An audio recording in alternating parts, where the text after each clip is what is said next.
Hi, everybody. I'm Tim Donnelly, play-by-play voice for the Charlotte Rush.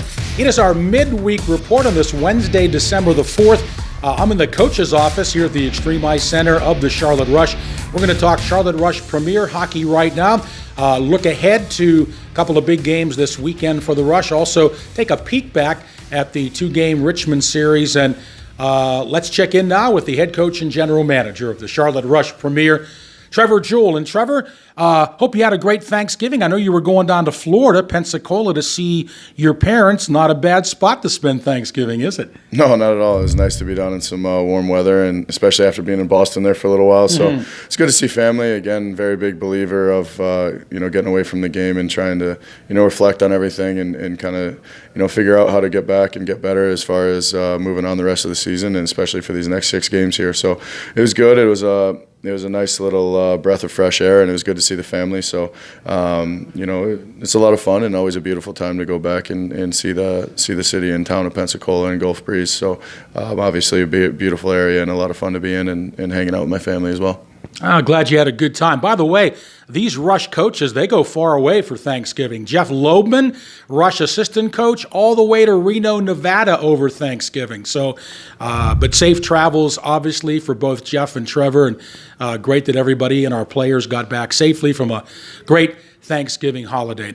Well, Trevor, let's touch base a little bit now on the 2 games in Richmond that we played a little over a week ago. We dropped the first one 6-3. Let's just talk briefly about that. Luke Fox got the start and unfortunately couldn't go the whole game. You pulled him early in the second period. Certainly it was not all of his fault, obviously, but the Rush dropped a 6-3 verdict. Did get goals from Matt Minerva, Johnny Barrett, and Maxime Panishkin, but break that 6-3 loss down for us. Yeah, obviously, Foxy didn't have the greatest game in the world, but, he's played very, very well as of late, so can't take too much away from him there. Yeah, he struggled a bit, but, he'll be better and he'll rebound from that. And, it's obviously tough because, we did take some penalties. We hurt ourselves and we shot ourselves in the foot. I don't want to say that we were outplayed or anything like that. Yeah, we didn't work as hard as we could have, but I think we kind of shot ourselves in the foot, like I said, and beat ourselves as far as taking penalties, missing assignments, not boxing out in front of the net. Just little things that we harped on and, stuff like that, and falling into Richmond's game plan again, which we have a tendency to do every time. And, unfortunately, they played well enough to come back and beat us, or to beat us, I should say, and they deserve that win. We struggled and we didn't do the things we talked about. We got away from our game plan, and it hurt us at the end of the day. All right, well, Trevor, the good news was we got revenge on Sunday, pulling out a 6-5 win. The Rush had leads of 5-2 and 6-3. It ended up 6-5, a little bit hairy late in the third period. Trevor's going to talk about that. Jack Rydell, the winning goaltender, he made 33 saves, and Jimmy O'Kane had a 3-point game with 2 goals and 1 assist. And Trevor, I know we got the win, but boy, it was a little bit hairy there late in the third period. Yeah, again, I think we got away from working for 60 minutes. We got a lead and we tried to rest on it, which we can't do. We started getting into penalty trouble, which started to hurt us, giving up power play goals and penalty kill goals and stuff like that. So obviously, I was a little disappointed in that because we got to learn how to win and win convincingly, and we got to learn how to step on teams' throats when we have a chance and really start to close them out early. And unfortunately, we played into their game plan. We got stupid, started running our mouths, taking penalties, retaliation penalties, and that's what started to hurt us at the end of the day. And that's how they were able to climb back into the game. So obviously, have to be better disciplined. I thought we played well for the most part up until about 5 minutes into the third period. There were some lapses in our games, again, missing box out, missing assignments. The PK struggled. So those are all things we've been harping on these past couple of days as far as positional play and getting back to the basics of the things we needed to learn systematically. So disappointed with that game and the way it ended. Obviously happy with a win, but it was a sloppy win. It was ugly, and we just got to clean things up as a team and as a whole, and I think we'll be a lot better.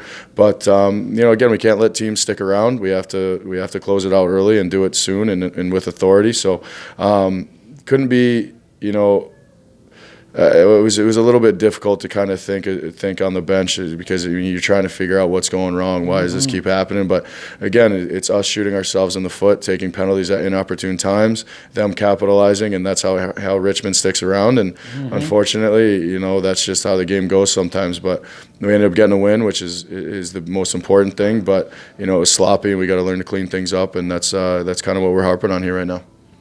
Well, again, the good news is, as Trevor pointed out, the Rush did get the 2 points. That's important.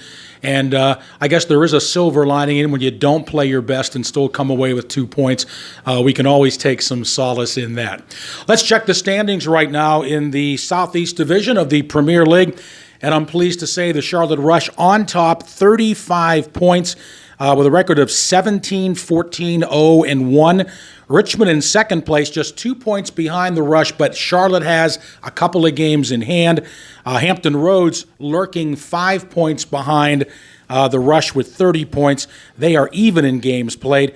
And the Junior Hurricanes, 28 points. They're 7 points behind the Rush, but Charlotte also has a couple of games in hand on Carolina. And we transition in now, Trevor, to the two big games for the Premier this weekend in Raleigh against our big rival, the Carolina Junior Hurricanes. When you went in there at the end of October, big success, Trevor. You guys won 5-3 and 9-1. I know you want to hopefully duplicate those performances this weekend. Yeah, obviously that's our hope. They're going to come out ready to go because they're going to want some revenge there. So especially winning in their building, so we're going to have to match the intensity and have to come out ready to go, play a full 60 minutes. We got to be good in the D zone, take care of the little things, and make sure that we're really pushing each other. Want to see us getting up and down the ice with some speed and authority throughout the game. Mm-hmm. Make sure that our guys are really paying attention to where they need to be in the D zone, neutral zone, and offensive zone. Got to get pucks to the net. Got to be boxing out and doing all the little things right. Again, games like these, they're going to want revenge, and our biggest thing is making sure we're coming out ready to go and taking care of business and make sure that we're coming with a sense of urgency with every shift and every period that we play, and make sure that we try to win convincingly, but at the same time staying out of the box, doing all the little things right, supporting each other, being a great team and playing as a team. And I think we'll have great success this weekend, but the issue may be if we start getting into penalty trouble and start doing the things that we've had a knack of doing over the past few weeks, then we're going to keep them and let them stay around, and that's going to make create some problems for us. So just wanted to make sure we take care of the little things, do the things we need to do correctly, and make sure that everything we do is within our system, and make sure it's within our game plan, and we'll be just fine. But excited to get going this weekend. It's a big weekend for us, and excited to see what these guys have in their tank until especially coming after break. So very, very excited about what we're up against this weekend. Well, Trevor, again, I know you and Jeff Loebman will be coaching the guys about those little things, as they say, and hopefully the guys will come up big this weekend in Raleigh. Quick little preview. The following weekend, the Rush will play a showcase event down in sunny, hopefully to be sunny, Tampa, Florida. We'll play the Florida Eels, Florida Junior Blades, Atlanta, and the Islanders Hockey Club. So, Trevor, that'll be a nice way to maybe get away from Charlotte, get into some warmer weather, and hopefully this showcase will be a little better produced than the last one was. Yeah, I think, hopefully we can do a little bit better than we did last showcase. Obviously, we're playing against some teams that I don't think we've seen. So, the biggest one for us is obviously the Islanders game. We have that one circled on the calendar, them being undefeated and things like that. That's a big one for us. But we got to take care of business game by game, make sure we're ready to go. I think our guys are excited. It's a big showcase for our 99s, with a lot of schools being there, and it's time for our guys to start getting committed, and they're going to have to come out, play as a team, really work together, and just be excited and like I said, play a full 60 minutes every time we step on the ice. We take care of that, we'll be in a very